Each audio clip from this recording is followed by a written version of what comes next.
Art for art's sake, money for God's sake. I've always loved that line from the 10cc song.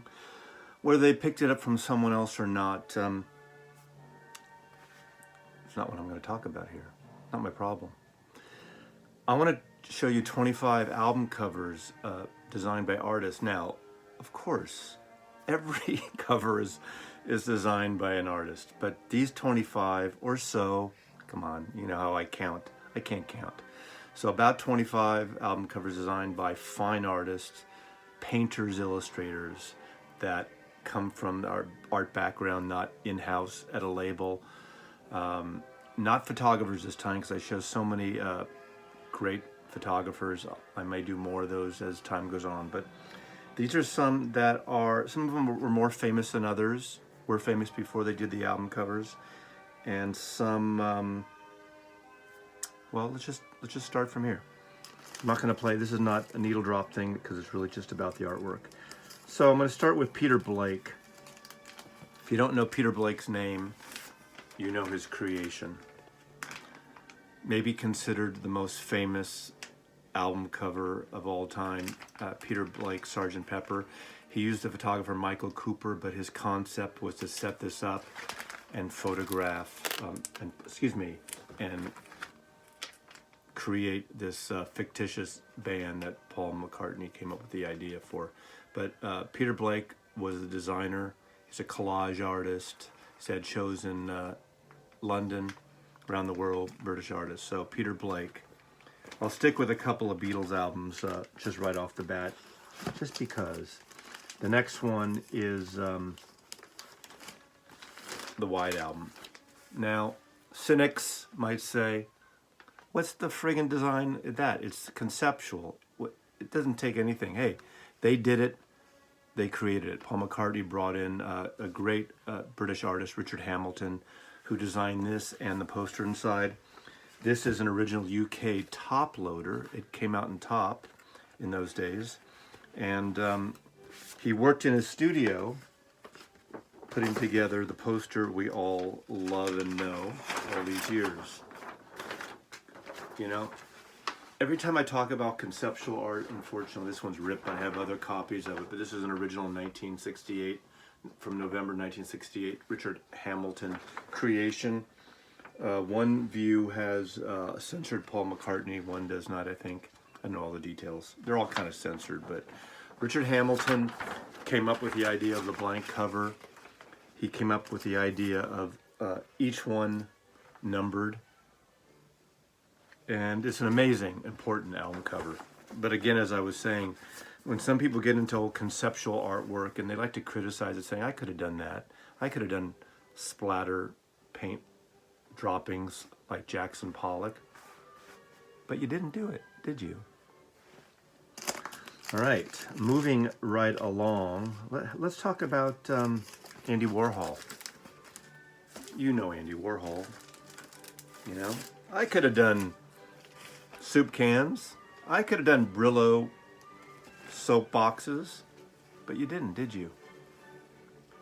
Velvet Underground's 1967 debut, self-titled, well, Velvet Underground and Nico, produced by Andy Warhol musically, really? But incredible cover. This is a copy from about 1969-70, never been peeled before, on Verve Records. Great album cover, great concept, been parodied many times. Andy Warhol. Andy Warhol obviously did a lot of paint portraits of people. He would charge, you know, $1,000 here, $5,000 there, $2,000 here. If you ever read the Andy Warhol diaries, it's a kind of a great read. Came out after he died. But Men Love Avenue, posthumous release by John Lennon, with a cover and back by Andy Warhol.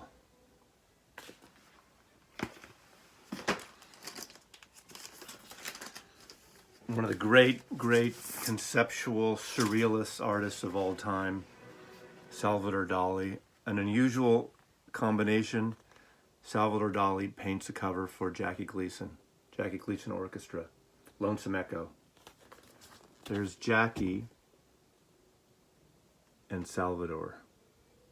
Sometimes a rhinoceros is just a rhinoceros.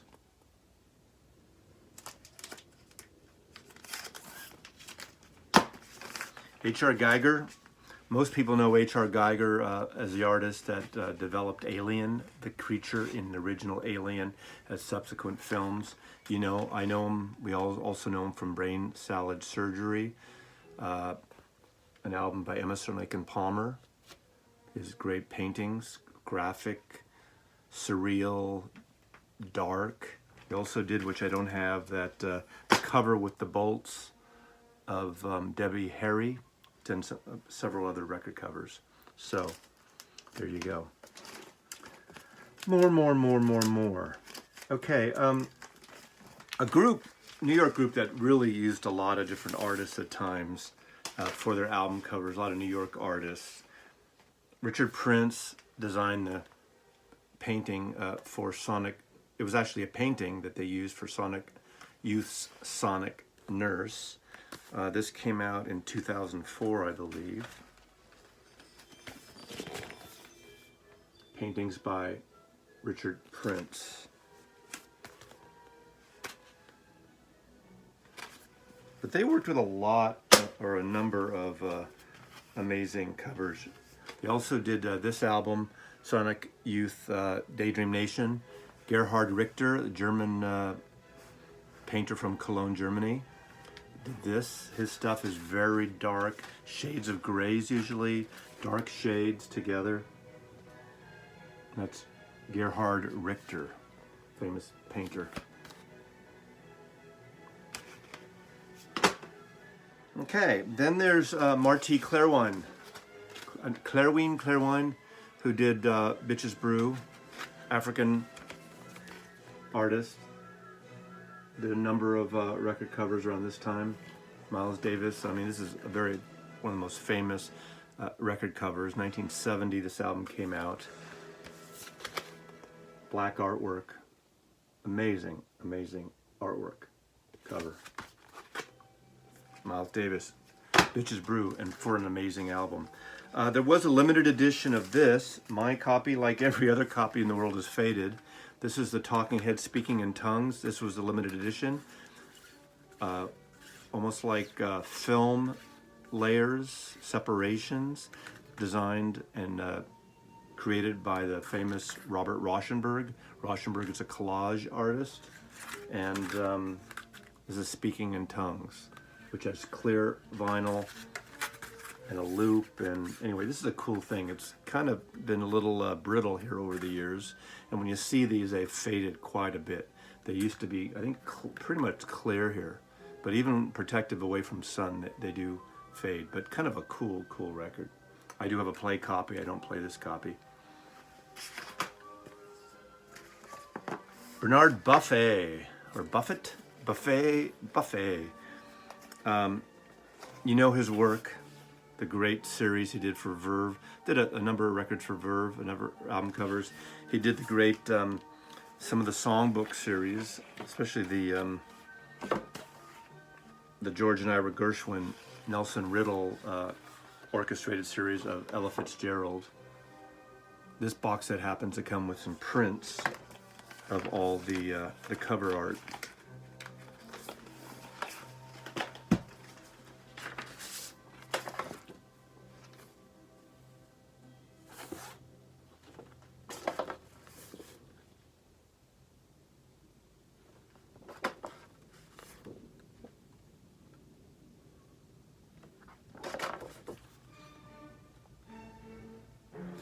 This is an original copy, so this is how they looked in the wild as an original Verve.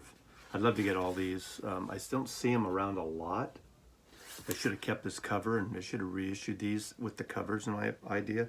I see why they did it that way, but I'd love to have all these with these beautiful covers actually on the record, opposed to just in inner sleeves in a box set with loose prints. But that's what you get sometimes. But Verve Records, Ella Fitzgerald, Bernard Buffet cover painting.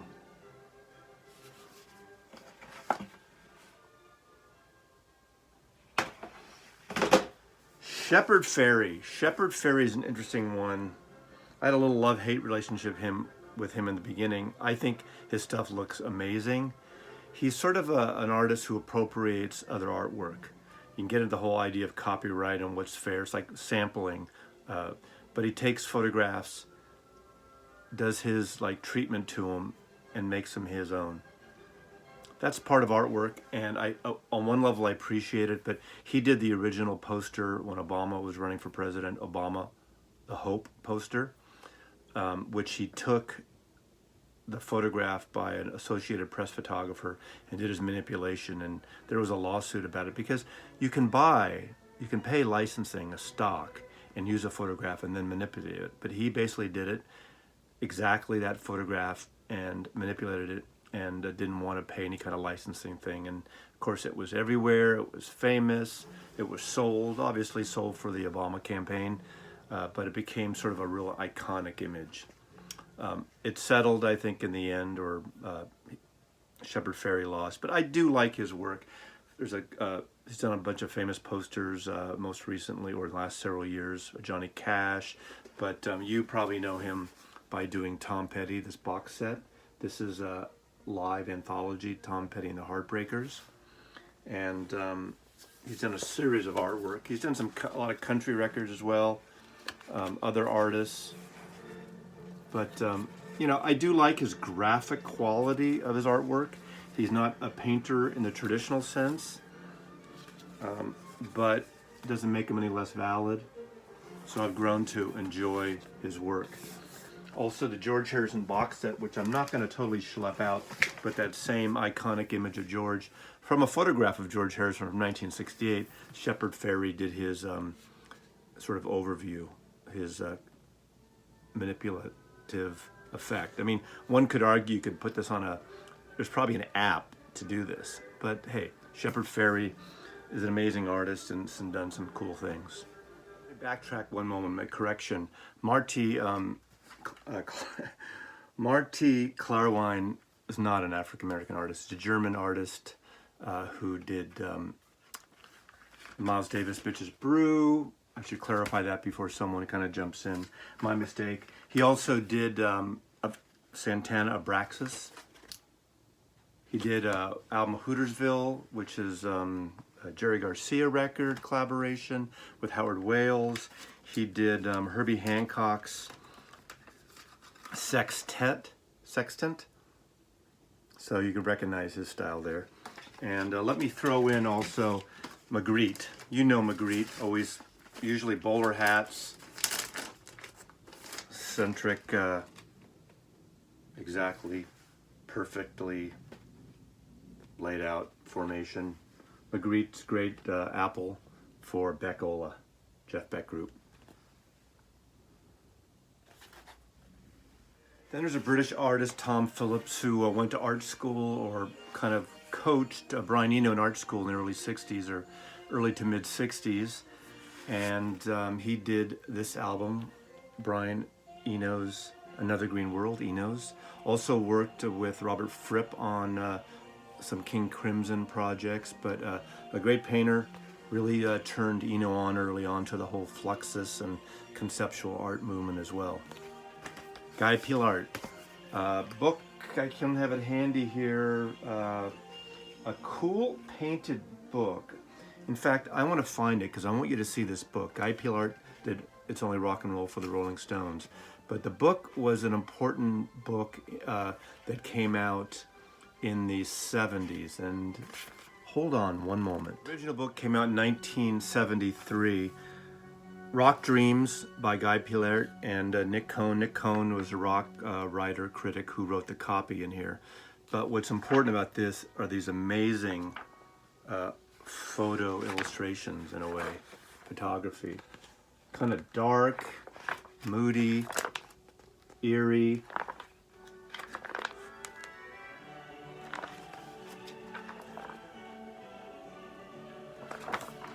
Talks about all these different artists. This is a later expanded version of the book. I'm not sure when this was Taschen. Taschen is a publisher that's great fine art books, great art books and pop books, but a lot of fine art, architectural design books. I'm going to show you at the end of this video because I think everyone who collects records should have at least one album cover book. Now you can go crazy with these big volumes, but there's one I'm going to show you that's pretty reasonably priced, you know, in the $20, $30 range you can get. But you'll see Guy Peellaert work, kind of the London elite in his paintings. His paintings command quite a bit these days. The original paintings of these, as you can imagine. But again, to me, an important artist, one of the first that was doing things like this in the fine art world, and collaborating with pop stars and R&B stars and doing some amazing paintings.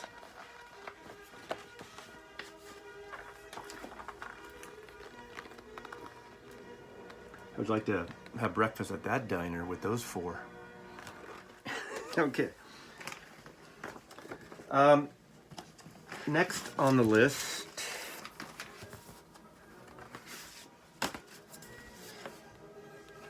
one more Guy Peellaert that you all know. David Bowie's Diamond Dogs.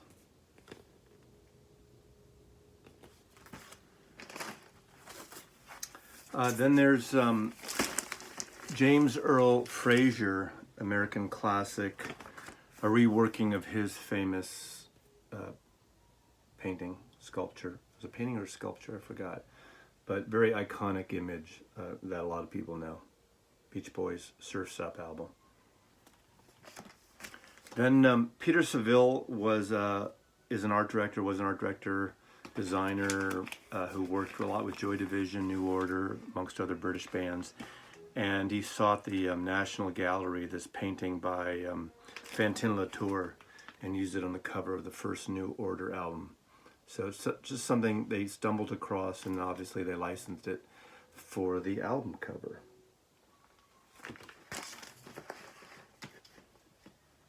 I think I'll end the album portion with Stanley Donwood. Stanley Donwood now has worked a lot with Radiohead, longtime collaborator. Again, a lot of these artists, I mean, I could put Roger Dean, who did a lot of albums for Yes, and, well, you know Roger Dean. But, in fact, I probably should, but I'm not. I'm working with artists that have separate sort of entities on their own, opposed to just designing for album covers. Again, Roger Dean should be in that category, but I don't know, maybe. And same with Hypnosis. Storm Thurgeson, who did a lot of the Pink Floyd. I mean, there's a whole book I have on of his company's creation, Hypnosis, for great album covers. But this is the work with Radiohead. This is Moon-Shaped World, a Moon-Shaped Pool, special edition. And he listened to all the tracks as they were working on the album, of this particular album, and designed a whole bunch of large canvas artworks. I believe that one was actually used on the standard cover of these amazing paintings and collages and works. Almost looks like aerial photography, right? Landscape photography.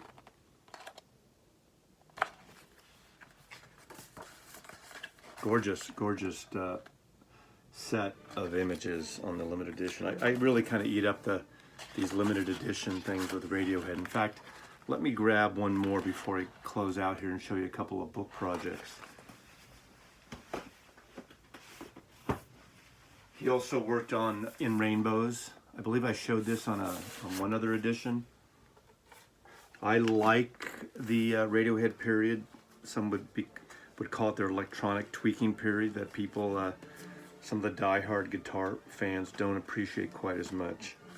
But, well, you get the idea. In Rainbows, Radiohead. So, before I close out, there's Taschen Books is a great publisher of art books, and I have several right here. One is rock covers with obviously the infamous Hypnosis cover, designed by Hypnosis for Pink Floyd's Dark Side of the Moon. These are massive volumes. You know, I could also get into the whole San Francisco psychedelic Rick Griffin and the poster scene, but that's to me a little different take on it. and that's for another video. And I have showcased San Francisco Fillmore posters. This is a great big thick overview by Taschen Books, really wonderful. Almost identical, but more on the fine art side. I personally prefer this one on Taschen, art record covers, and this is kind of the basis for this particular video. It really showcases artists who collaborate with bands, you know, anywhere from Warhol to the people working with Sonic Youth, the various artists like Gerhard Richter and things I showed earlier. They have essays by Kim Gordon of Sonic Youth, by Shepard Fairey, great introductions, great overview of things they've done in the art world. So it really kind of shows artists collaborating with bands from a fine art perspective. Get the idea here? This is a beautiful book. This would be a beautiful gift for anyone. But as I said earlier on, and it's my belief that everyone should have one album cover book that really showcases, and this is probably the most cost effective. It's probably 20 bucks or less now. Taschen put it out hand-sized, and it's 1,000 record covers. You know, this should be in your library, in your room, just for, obviously for inspiration. Not really a catalog of what you need, what you don't need, but it might inspire you to see the artwork by different artists. Again, these aren't all just painters like this video is about, but records we've all seen on the vinyl community here, you've seen in record stores. But again, I think it's really kind of nice to have a volume in your record collection. And Taschen Books, sure you can get it at a deal on Amazon or your local, but enjoy it. So, fine artwork, enjoy it. I love it. There's also, let's see, I wrote a little note here. Lastly, I'm going to close out. I'll do one more. Emile Thordon Frodson de Schomburg. I'm butchering that probably, but you all know if you don't know the name, you know the record. And that's a famous painting that was used for Layla, Derek and the Dominoes, Eric Clapton and Friends. Beautiful painting, beautiful cover. Probably one of the most famous. Anyway, thanks vinyl community. Thanks for watching fine art album covers. Mazzy loves you.